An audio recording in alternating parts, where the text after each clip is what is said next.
எனக்கு சீக்கிரம் டெலிவரி ஆனதுக்கு இதுதாங்க காரணம். நான் ஃபஸ்ட்டு வந்து இந்த காரணம் இருக்கும் தான் நினச்சேன். பட் வந்து இந்த மாதிரி ஆகும் நான் எதிர்பார்க்கவே இல்லைங்க. ஏன்னா ஆரம்பத்தில் 6th மந்தில் குளுக்கோஸ் டெஸ்ட் எடுக்கும்போது எனக்கு வந்து ஹீமோக்ளோபின் கம்மியாக இருக்குன்றதை பற்றி நான் டீட்டெயிலாக வீடியோ போட்டிருப்பேன். நிறைய பேர் பார்த்துருப்பீங்க, ஒரு சில பேர் பார்த்துருக்க மாட்டீங்க.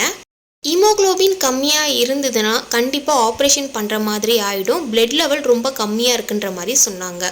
ஆனால் நான் பயந்தது என்னன்னா, ஆப்ரேஷன் பண்ணும்போது எனக்கு பிளட் லெவல் கம்மியாக இருக்கிறதுனால நார்மல் டெலிவரி ஆகாது, ஆப்ரேஷன் தான் ஆகுன்ற மாதிரி நானே ஒரு மைண்ட் ஃபிக்ஸ் பண்ணிட்டேன். ஸோ ஓகே, 7th மந்த் எடுக்கக்கூடிய ஸ்கேன் 9th மந்த் எடுக்கக்கூடிய ஸ்கேனில் இந்த மாதிரி ஆகுன்ற விஷயம் எனக்கு தெரியாதுங்க. நான் ரீசெண்டாக பனிமலர் பூந்தமல்லி ஹாஸ்பிட்டலில் தான் செக்கப்புக்காக போயிருந்தேன். என்னுடைய ஃப்ரெண்டு அவங்க அண்ணி பார்த்துட்ருக்காங்க, நல்லா பார்க்குறாங்கன்ற மாதிரி சொன்னால், சரி ஓகே 9th மந்த்லேருந்து தான் அந்த ஹாஸ்பிட்டல் நான் போயிருந்தேங்க.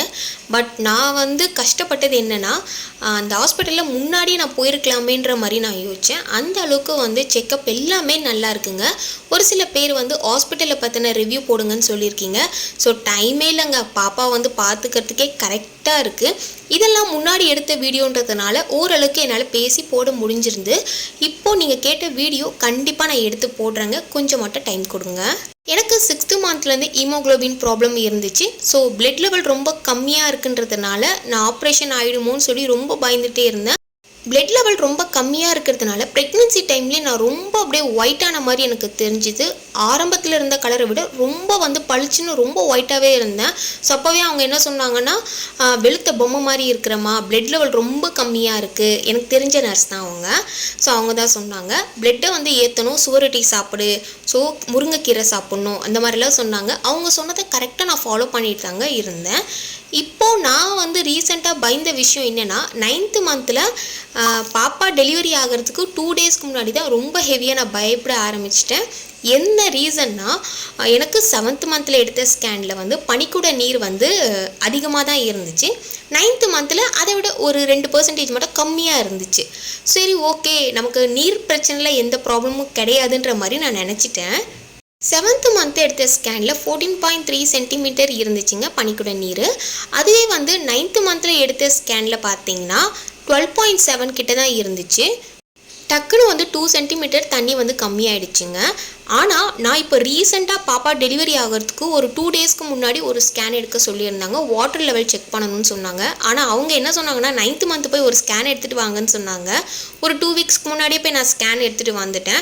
அந்த ஸ்கேனில் பார்த்துட்டு திருப்பியும் வந்து 2 வீக்ஸ் கழிச்சு ஒரு ஸ்கேன் எடுக்கணும்னு சொன்னாங்க. அது வந்து நான் பனிமலர் பூந்தமல்லி ஹாஸ்பிட்டல்லையே எடுத்துட்டேங்க. வாட்டர் லெவல் வந்து செக் பண்ண சொன்னாங்க. ஸோ அதுவும் அப்புறம் 9th மந்த் ஸ்கேனும் எடுத்துகிட்டு போனேன். எடுக்கும் போதே வந்து பார்த்தீங்கன்னா அவங்க என்ன சொன்னாங்கன்னா, நீர் ரொம்ப கம்மியாக இருக்குமா, உடனே நீ போய் டாக்டரை பாருங்கன்னு சொல்லிட்டாங்க. நான் உங்ககிட்ட கேட்டேன், இதனால எதனா ப்ராப்ளம் ஆகுமான்னு சொல்லுங்கன்னு. இல்லை நீங்கள் ஃபஸ்ட்டு வந்து டாக்டரை போய் பார்த்துட்டு முடிவு பண்ணுங்கன்ற மாதிரி சொல்லிட்டாங்க. நான் எனக்கு வந்து அப்படி சொன்ன உடனே ரொம்ப கஷ்டமாயிடுச்சு. ஐயோ என்ன ஆக போகுதுன்ற மாதிரி ரொம்ப பயந்துட்டேங்க. நீர் வந்து எவ்வளோ இருந்துச்சுன்னா 6.3 தாங்க இருக்குது. எனக்கு இன்னும் டெலிவரி ஆகிறதுக்கு 3 வீக்ஸ் கிட்டே இருக்குது. ஸோ டாக்டரை போய் பார்க்கும்போது அவங்க என்ன சொன்னாங்கன்னா, 40 வீக்ஸ் கம்ப்ளீட் ஆகிறதுக்கு 3 வீக்ஸ் இருக்குமா, 37 வீக்ஸ்லேயே பார்த்தீங்கன்னா உனக்கு வந்து நீர் ரொம்ப கம்மியாயிடுச்சு, 6.3 தாம்மா இருக்குது. இன்னும் ஒரு 2 டேஸ் 3 டேஸ் நீ அப்படியே விட்டனா இன்னும் நீருக்கு வந்து கம்மியாகிடும். அப்புறம் வந்து பாப்பா வயிற்றுலே மோஷன் போயிடுவான், உனக்கு வந்து ஆப்ரேஷன் பண்ணுற மாதிரி ஆகிடுமா, நீ தான் முடிவு பண்ணிக்கணுன்ற மாதிரி சொன்னாங்க. உடனே அட்மிஷன் போட்டு நீங்கள் வந்து அட்மிட் ஆகணும்னு சொன்னாங்க. நான் ஜஸ்ட்டு 9th மந்த் செக்கப்புக்காக தான் வந்திருந்தேன். நான் எந்த ஒரு துணி எதுவுமே கொண்டு வரல. ஸோ அதனால் நான் வீட்டுக்கு போயிட்டு வரேன்ற மாதிரி சொல்லியிருந்தேன். உங்கள் அம்மா இல்லை உங்கள் ஹஸ்பண்ட் எடுத்துகிட்டு வர சொல்லுங்கள், உங்களுக்கு வந்து இப்போது டக்குன்னு வந்து குழந்த பிறந்துரும், 24 ஹவர்ஸ்லேயே குழந்த பிறந்துரும். ஸோ சீக்கிரமாக நீங்கள் இன்றைக்கே அட்மிட் ஆகுங்கன்ற மாதிரி சொல்லிட்டாங்க. எனக்கு கையும் ஓடல காலும் ஓடல. எங்கள் அம்மா கிட்ட சொல்லும் போது எங்கள் அம்மா வந்து திடீர்னு இப்படி சொன்னால் பயந்துருவாங்க இல்லையா. நான் சொன்னேன், ஒன்றும் இல்லைம்மா, நீர் மட்டும் ரொம்ப கம்மியாக இருக்குன்ற மாதிரி சொல்லிட்டாங்க, அட்மிட் ஆக சொல்லிட்டாங்கன்ற மாதிரி சொல்லியிருந்தேன். அவங்களும் கொஞ்சம் ரிலாக்ஸ் ஆகிட்டாங்க. நான் என் வீட்டுக்காரர் கால் பண்ணி கேட்டேன், ஓகே நீ அட்மிட் ஆகிடு, நான் தேவையானதெல்லாம் நான் கொண்டு வந்துடுறேன்ற மாதிரி சொல்லிட்டாரு. நான் 1:30 தான் டாக்டரை பார்க்க போனேன். ஆப்ரேஷன் தேட்டருக்குள்ளே போகும்போது அவங்க என்ன ப்ராசஸ் சொன்னாங்கன்னா, நகையெல்லாமே கழட்டி வச்சுட்டு வரணுன்ற மாதிரி சொல்லிட்டாங்க. நகையெல்லாம் கழட்டினோன்னா கண்டிப்பாக வந்து ஆப்ரேஷன் தானே அப்படின்ற மாதிரிலாம் பயந்துட்டேன். பட் வந்து ஆப்ரேஷன் தேட்டருக்குள்ளே போகும்போது நம்ம நகையில் எதுவுமே போட்டுட்டு போகக்கூடாது. ஆப்ரேஷன் தியேட்டர் உள்ளேயே நிறைய ரூம் இருக்குங்க. ஸோ அதில் ஒரு 5-6 பேர் வந்து நார்மல் வார்டில் வந்து ரொம்ப பெயினோடவே இருந்தாங்க. டக்குன்னு குழந்தை பிறக்க போகுதுன்னா டக்குன்னு வந்து லேபர் ரூம் கூட்டிகிட்டு போயிடுவாங்க. ஆப்ரேஷன் பண்ணுற மாதிரி இருந்தால் ஆப்ரேஷன் தியேட்டர் கூட்டிகிட்டு போயிடுவாங்க. நான் என்னுடைய ப்ராசஸ் எல்லாமே எழுதி கொடுத்துட்டு நார்மல் வார்டுக்கு ஷிஃப்ட் ஆகிட்டேங்க. 21 3 o'clock வந்து நார்மல் வார்டு ஷிஃப்ட் ஆகிட்டாங்க. அடுத்த நாள் வந்து 6:10 பாப்பா பிறந்தாங்க. 1:30 மணிக்கு லேபர் ரூம் கூட்டிகிட்டு போனாங்க. ஜெல் வச்சாங்க. 5:30 ஹெவி பெயின் ஸ்டார்ட் ஆகிடுச்சு. 6:10 என்னுடைய தேவதை பிறந்துட்டாங்க. பட் எனக்கு சீக்கிரம் டெலிவரி ஆனதுக்கு மெயின் விஷயமே இந்த பனிக்கூட நீர் கம்மியாக இருக்குன்ற விஷயம் தான். ஆனால் நான் பயந்த விஷயம் என்னென்னா, எனக்கு பிளட் லெவல் கம்மியாக இருக்கிறதுனால ஆப்ரேஷன் ஆகிடுமோன்னு சொல்லி பயந்தேன். எனக்கு ஆப்ரேஷன் ஆகுமோன்ற பயத்தை விட பாப்பா வந்து நல்லபடியாக பிறக்கணும் அப்படின்ற மாதிரி தான் எனக்கு தோணிக்கிட்டே இருந்துச்சு. பட் நான் கரெக்ட் டைம் வந்து இந்த பனிமலர் ஹாஸ்பிட்டல் போனதுனால மட்டும்தான் இந்த வாட்டர் லெவல் நான் செக் பண்ணியிருந்தேன். இல்லைனா நான் நார்மலாக வந்து 9th month ஸ்கேனோட டெலிவரி அப்போ தான் நான் கவர்மெண்ட் ஹாஸ்பிட்டலே போயிருப்பேங்க. ஸோ அப்போ வந்து நீர் கம்மியாக இருக்குன்ற ரீசனாலேயே எனக்கு வந்து ஆப்ரேஷன் பண்ணியிருப்பாங்க. ஸோ நான் வந்து கடவுள் செயலாக வந்து இந்த ஹாஸ்பிட்டல் போனதுனால அங்கே எல்லா செக்கப்புமே எனக்கு எடுக்க சொன்னாங்க. ஏன்னா ஃபஸ்ட்டு ப்ரெக்னென்சி அப்போது நான் இந்த வாட்டர் லெவல் செக் பண்ணவே இல்லைங்க.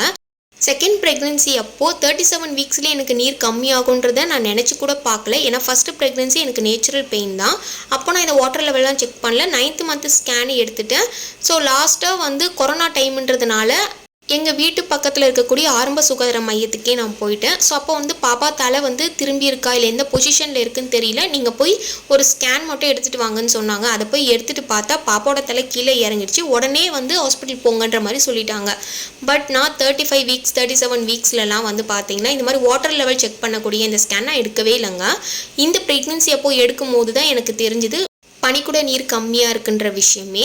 ஸோ நான் முன்னாடியே எடுத்ததுனால தான் வந்து எனக்கு வந்து ஆப்ரேஷன் ஆகாமல் நார்மல் ஆயிருக்குங்க. சப்போஸ் நான் கொஞ்சம் டிலே பண்ணியிருந்தேன்னா கண்டிப்பாக எனக்கு ஆப்ரேஷன் தான் ஆகும்.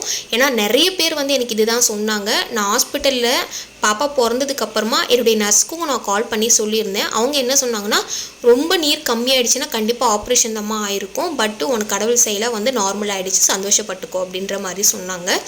பட் நம்ம வந்து அப்பப்போ செக்கப்புன்றது கண்டிப்பாக போய் ஆகணும்.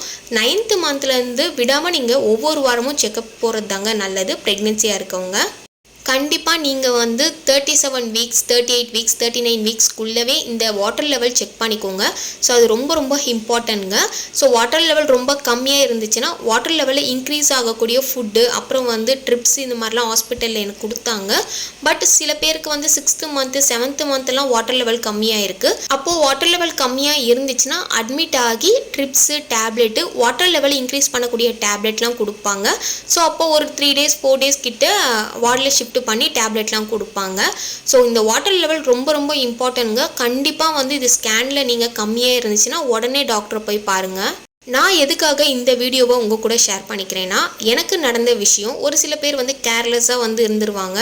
இந்த ஸ்கேன் எடுத்ததுக்கப்புறமா அதில் ஏஎஃப்ஐன்னு இருக்கும். ஸோ அதில் வந்து உங்களுக்கு பனிக்கூட நீர் எவ்வளவு இருக்குன்றத போட்டிருப்பாங்க. அந்த ஸ்கேனில் நான் அதை மென்ஷன் பண்ணுறேங்க. ஸோ அது ரொம்ப கம்மியாக இருந்தால் உடனே போய் டாக்டர் பாருங்கள். எனக்கு சீக்கிரம் டெலிவரி ஆனதுக்கு இதுதாங்க காரணம். பாப்பா வந்து 37 வீக்ஸ் 3 daysலேயே பிறந்துட்டாங்க. அப்போது பாப்பாவோட வெயிட் வந்து 2.7 kg. இந்த வீடியோவை ப்ரெக்னெண்ட்டாக இருக்கவங்களுக்கு ஷேர் பண்ணுங்கள். அவங்களுக்கு ரொம்ப ரொம்ப யூஸ்ஃபுல்லாக இருக்கும்.